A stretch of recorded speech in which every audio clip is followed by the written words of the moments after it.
Last week I was talking about how I was such a great picker of matches, and I was really, really good at picking these matches because I had gone 2 straight weeks of perfect picks, and uh, I don't, I don't know what's going on anymore, and I think I don't understand the game of Overwatch anymore because this week was rough for for my picks, as I'm sure it was for many of you as well. So, hello everybody, welcome back to another video. Today I'm going to take a look back at the 6th week of the Overwatch League, or as I will more commonly refer to it, it is the first week of June Joust qualifiers, the first week with hero pools in effect for this season. Of course, it'll be the same hero pool for the next 3 weeks, including, of course, this past week, or, well, not including this past week, so 4 weeks total. We're going to have this hero pool. So, I'm going to throw my picks up on the screen really quickly. As you can see, I went 6 and 8. But I went 2 and 0 my big picks, so who's laughing now? Nobody. I'm just in pain. As I mentioned on Friday, I didn't get the chance to watch the Sunday matches live. I went through, I watched some of the highlights for them. I kind of went through just to make make note of a couple things. So when we get to those matches, my opinion may be a little bit skewed, but I will try to focus on what happened from Friday and Saturday. I am a little tired, and I also, it has been a couple days since those matches, so I'm kind of forgetting some of the stuff that happened, but let's jump in. Let's talk about this past weekend. Now let's start with Friday, the only day where things went as I expected them to go. So the Toronto Defiant took on the Paris Eternal. It was win for the Toronto Defiant. Defiant looked pretty good. They looked like they had things pretty figured out. They looked like they knew for the most part what it was they wanted to do.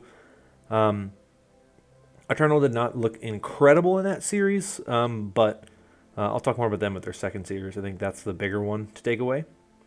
But the Defiant just kind of did what they did. I think that this first day was kind of tough because it was the teams kind of figuring the meta out, so it wasn't really a ton to learn. Same with Spitfire and the Mayhem. Mayhem destroyed the Spitfire.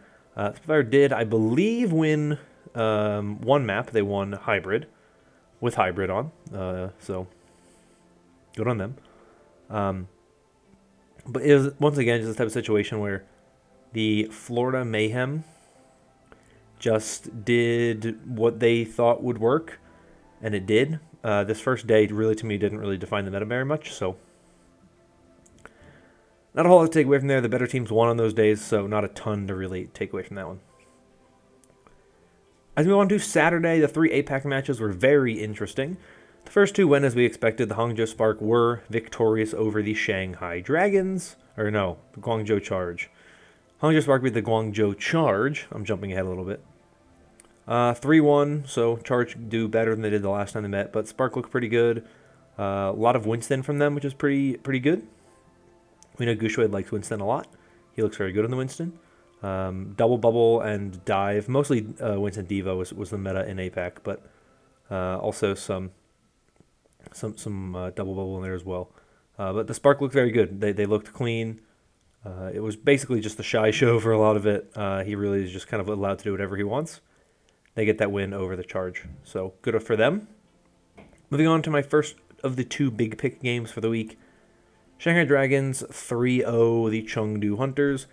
This, to me, is not a surprise. I think the Hunters are a good team, but I think that they kind of peaked already. They already hit their kind of big moment by making it as far as we saw them make it in this most recent tournament in the May Melee. So I don't think they're going to be that great going forward. I think they have the potential to be pretty good still because I think the hero pool is actually pretty good for them. They can still play the Wrecking Ball. They can still play the Ana from Monk. So while we might not see that leave Tracer, which is a really big part of their team play in the May Melee, I think they still should be a pretty good team. But I don't think they're going to be nearly as good as what we saw from them last time around. And I think Shanghai should still be the top team in Asia. They should still be the favorite. Coming out of the Eastern region. The first big upset of the weekend happened when the New York Excelsior beat the Philadelphia Fusion 3-1. The series was significantly more lopsided than I expected it to be. I thought the NYXL played very well with their aggression. I thought that was kind of what the thing that I really was the most impressed by when I watched the NYXL. They were a very aggressive team in this matchup. They played a very, very aggressive style, something that we had kind of seen them talking about in the past. They wanted to be more aggressive last season and struggled with that. That was the thing that they really did struggle with the most in the past. And obviously, the roster is different now, so it makes sense that these kinds of things would be fixed. But I really do think that it is really, really, really big that the NYXL were able to get a win against a good Fusion roster, a roster that we kind of saw as potentially the best roster in the APAC region, the best team in the APAC region, obviously a little bit behind Shanghai most likely, but still very, very good. So this is a good win for New York. I thought Flora played really well. I thought Feather played really well. I thought Yakpeng and Bianca looked the best they've looked all season. They looked coordinated. I thought Yakpeng's dives are really, really good. Fusion, I don't really know what to make of them. EQOs will be with the team soon. He's in Korea. He's doing his quarantine, so that is one additional player that they will have at their disposal for whatever purposes they have. Adds some DPS flexibility, which is good for them. Obviously, they would love to have Poco and Funny Astro and Shockwave, but not quite there yet, though hopefully soon, though, with the fact that Fusion University exists now for those three players, basically, I would expect it to take a little bit longer, potentially, than they would like. But one player's over there at least, so we'll see what happens to the Fusion going forward. Moving on to the next big upset, it was the Paris Eternal beating the Washington Justice. A 3-0 win for the Paris Eternal, but the big asterisk that this was a 5-map series with a draw on Hybrid and on Assault. I thought Naga and Elivote and Khan in particular played incredibly well in the series. Naga, I believe, set the record for elims on Ilios? I don't remember exactly what it was. Maybe it was Final Blows. But he set a record on Ilios. Very good series from him. I think this Paris team looks good. I've seen a lot of kind of discussion around this team, different people, kind of where they put them. I still see some people saying that the Eternal are, kind of like they're okay, but this to me is a huge win for them against a really good team. I thought Dredro's debut this weekend was actually very solid. Obviously, he lost in the Defiant match, but I thought he played pretty well in that match regardless, as well as best you can with a loss. And I thought he played well against the Justice, so big win for them. The Justice, I think the big thing that everyone's going to look at is that Decay wasn't playing. I don't think Decay would have really changed a whole lot. Yes, Decay is a really great hit skin player, and you could put him in on that McCree or that Ashe instead of Jerry, and maybe you can get some high impact out of him there, but I don't really think it would have mattered that much. I think that at the end of the day, that wasn't the big difference maker. I think that the tank composition was just better for the Eternal. They ran some Hog. I believe they ran some double shield as well. The Justice really only looked comfortable running Winston compositions, which is a bit of a concern, especially since it seems like the North America region especially is trending a lot towards double shield. We didn't see it as much in APAC. It was actually less successful in APAC for the most part. For the most part, it was those Winston Devo, Winston Zarya comps that found success. But in North America, and we'll get to some of these teams in a little bit, it was double shield that worked out the best. So I need to see if the Justice know how to adapt to this going forward. But I think the Eternal had a great weekend. I think they had a great win over the Justice, and I am definitely putting them as one of my teams to watch as the June Joust progresses.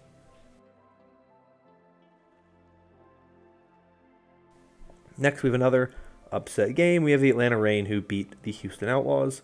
This one, I think, was a 3-1, if I recall correctly. Atlanta Reign were a big double shield team, and I said this last week on Friday. I said that there was a good chance that the Atlanta Reign would be one of those teams that opted to go for the double shield. Now, I should say they also ran a couple like Orisa Diva comps at times, but they were going to go with the Orisa. They were not going to play the Winston. They were going to play the Orisa.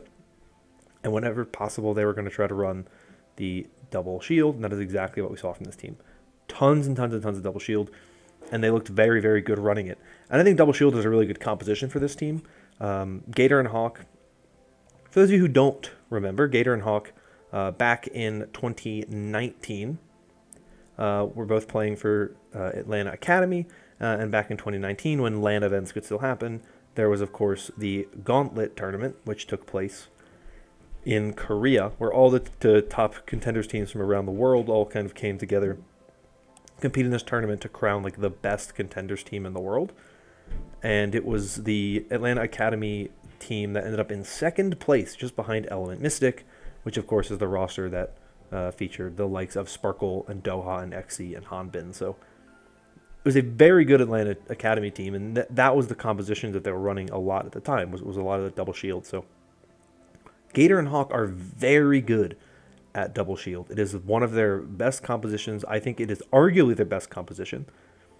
And I think that the difference between it, and the reason why I would say it's arguably their best composition, is because while the team might look the most comfortable on Rush, I think that there are other teams that are also really good at Rush and know how to match Rush pretty well. But I think there's very few teams that have shown the same high-level success at double shield as what we've seen from the Atlanta Reign. And I think with the addition of Iris to this team, and Kai and Pelican, the flexibility and the amount of damage that you're outputting in this double shield composition is just so much bigger. Iris's Baptiste is really, really good, and so it was just too much for the Outlaws. Dreamer comes in, played the role we kind of expected him to. He's not going to be the Reinhardt player in the future, most likely. He's going to be their Orisa, their Winston, their Wrecking Ball. That's kind of the role he probably will end up playing, much like what we've seen with the San Francisco Shock, the way they use Super and Smurf. So I don't think this was a bad loss for the Outlaws. You're integrating a main tank into the roster for the first time, and you're going up against a team that's arguably one of the best in the world at that one specific composition, or at least the best in your region. So to me, it kind of makes sense in that first weekend that they would struggle in this meta, in this composition.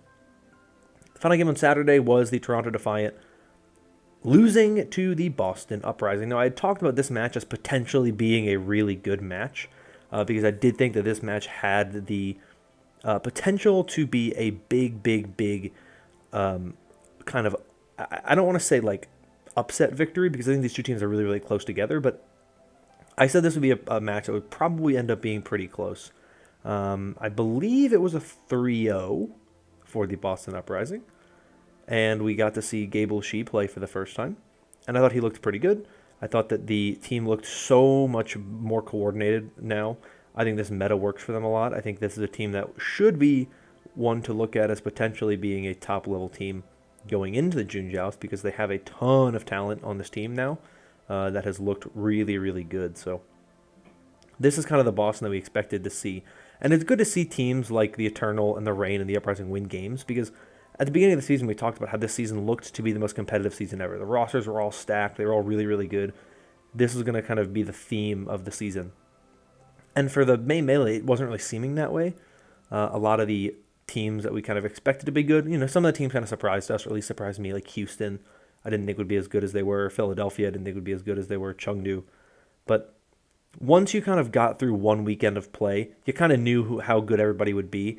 And with the exception of the qualification matches and the main melee tournament itself, which didn't go exactly as I had expected, I wasn't really surprised by much beyond that first weekend. But now we're seeing that this is a total accurate statement that this season is very close. These rosters are much better than what we've seen in the past. Anybody can win on any given weekend if you put in the right effort. And while Nice, I thought, looked really good on that Echo when they played the Paris Eternal on Friday, he did not get the advantage over Valentine on Saturday. And so I think that this is a really interesting meta to take a look at to see how it develops more over time. Because Double Shield, which is what we saw a lot of from Boston, looked strong, looked solid. Didn't see as much of it from the Toronto Defiant, and we didn't see as comfortable of a composition for the Toronto Defiant when they did opt to run Double Shield, which I don't even remember if they did run double shield, but we know that they are a team that wants to run that Winston and that Diva. And so seeing this team struggle the way that they did really is a huge boon for an Uprising team that managed to get that win. Really solid. Moving on to Sunday, the games I didn't actually get to watch live, so my knowledge and opinions on them is a little bit skewed towards kind of condensed viewings. The Hangzhou Spark defeat the Shanghai Dragons 3-0. It was a pretty close series, all things considered. Yes, it was a 3-mapper, but every point of control was really close. The second and third maps were pretty close. I believe both of them went into extra rounds. But it's ultimately the Hangzhou Spark that walked away with the victory. Once again, playing a ton of Winston Diva. We saw a little bit of double shield in this series. The Shanghai Dragons ran it on Nepal Sanctum, I believe. And it did not work very well. It got basically just boomed by the Winston and Diva that we were seeing out of the Hangzhou Spark. There were some stylistic differences. The Spark were opting for Reaper and Brigitte, whereas the Dragons were opting for McCree and Mercy. So it seemed more like Shanghai wanted to go a little bit more aggressive and a little bit more offensive, while it seems as if the Spark were playing a little bit more defensively, kind of forcing the Dragons to make moves onto them based on the way their composition was done. And so it ended up working in the favor of the Hangzhou Spark. And so while this double shield trend was going on in North America, where the double shield teams were looking like they were doing better, it doesn't really seem to be carrying over to the APAC region. So I'm curious to see what happens next week, to see if the APAC teams do trend towards double shield, or if we still see this Winston Diva, Winston Zarya type compositions coming out of Asia. Next, the Guangzhou Charge beat the New York Excelsior. 3-1 series once again. New York really only had a good map, and it was Junkertown, and it was because they just brought Guangbu in, they let him do his thing, and he dominated really a lot of that map. Kaylee wasn't as able to match him, and I thought Ivy played well on his Genji on that map. My concerns with the Excelsior really kind of stem from just a lack of kind of consistency, right? Like, they looked really good against the Fusion. They looked pretty weak against the Charge.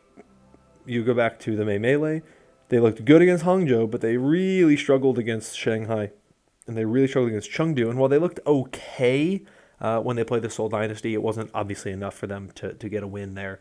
And so this is a team that obviously just needs more time. I think the NYXL have shown a ton of promise and potential, but it's going to take time before they are truly ready to compete with a lot of these big time teams.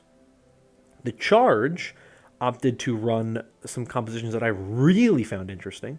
On Control, they ran Jihoon on the ball, which they've been doing pretty much all season.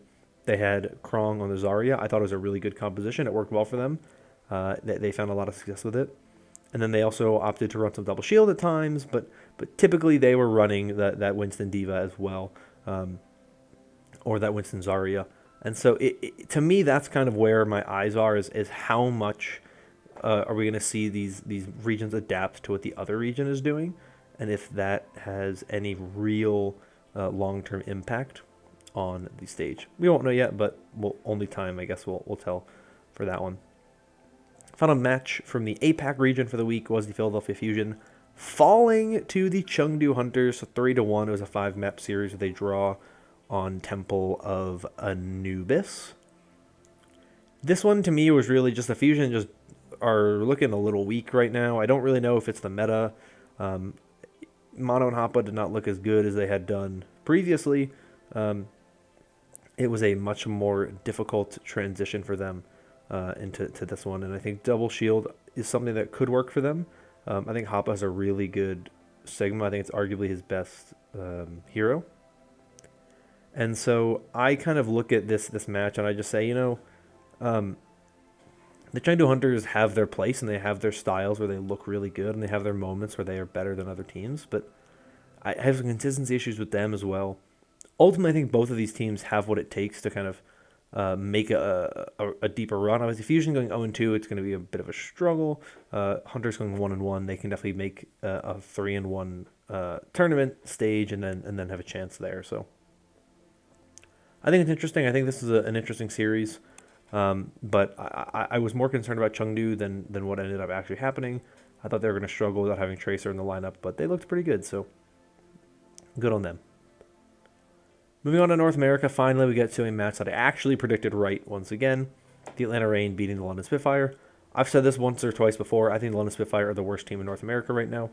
I don't think they look very good. I think they look super disconnected and disjointed and just weak as a whole, and they just look weak in general. And so for me, I have the Reigns kind of weak as being pretty much a tough prep against the Outlaws and then a pretty easy win over the London Spitfire.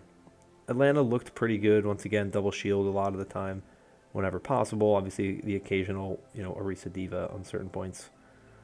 But really it was just a complete kind of dedication to this double shield, which worked very well for them, and the Spitfire just couldn't match it, and so Reign take that one. Penultimate match for the week, the Washington Justice fell to the Boston Uprising 3-0. What an incredible weekend for the Boston Uprising, beating two teams that were top of the standings. After the May Melee, there were two really good teams in the Defiant and the Justice, and so I think this is a huge step up in the right direction. We saw Punk come back in a little bit. We still saw some Gable Shi, so we got to really kind of see that the Uprising are committed. They are really doing what they can to keep things going their way, and they are really trying to keep their players engaged, and they're keeping their players kind of as their priority.